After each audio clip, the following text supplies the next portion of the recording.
مع انطلاق أهم حدث رياضي في العالم واللي بيصير كل 4 سنوات، وأهميته إنه رح يصير لأول مرة بقلب بلد عربي. عم نحكي عن كأس العالم قطر 2022. عشان هيك جبت لكم توقع خطير لميشيل حايك عم يحكي فيها عن الأحداث التي سوف تحدث في المونديال. فتابع الحلقة الأخير حتى تعرف جميع الخفايا والخبايا يلي رح تصير بكأس العالم قطر 2022.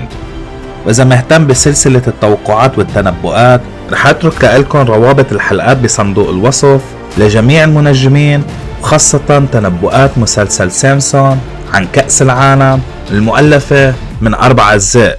معكم سمرجوني من قناة المتنبئ. ضوي زر اللايك واشترك بالقناة وخلينا نبلش الموضوع.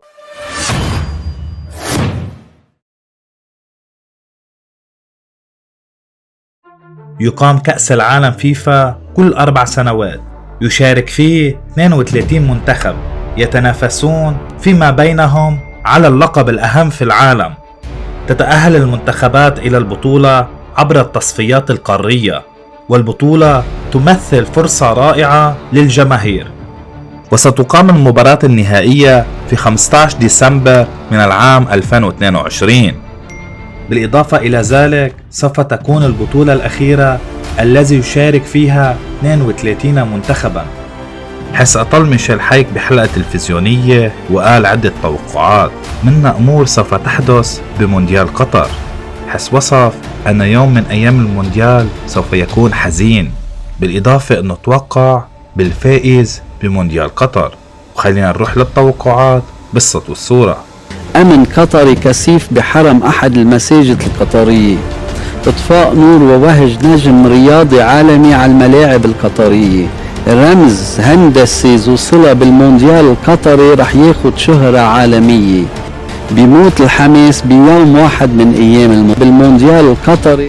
خلينا ننتقل لتوقع ميشيل حايك حول الفائز بالبطولة بالصوت والصورة. ألمانيا بترجع، ألمانيا بتتصدر واجهة كرة القدم الأوروبية من بعد ما صار عندها خسارة كبيرة. اعطينا رايك بخانة التعليقات. هل فعلا بتشوف ان توقعات ميشيل حايك سوف تصدق او مجرد تخمينات مش اكتر؟ مين بتشوف من الفرق مرشحة للفوز بالمونديال؟ اذا بتحب تعرف جميع توقعات المنجمين حول الدول العربية حاترك لكم جميع الروابط بصندوق الوصف. بتمنى عليكم تشاهدوها لانه حلقات مثيرة للجدل. وهذا كان كل شيء، بشوفكم حلقة الجاية.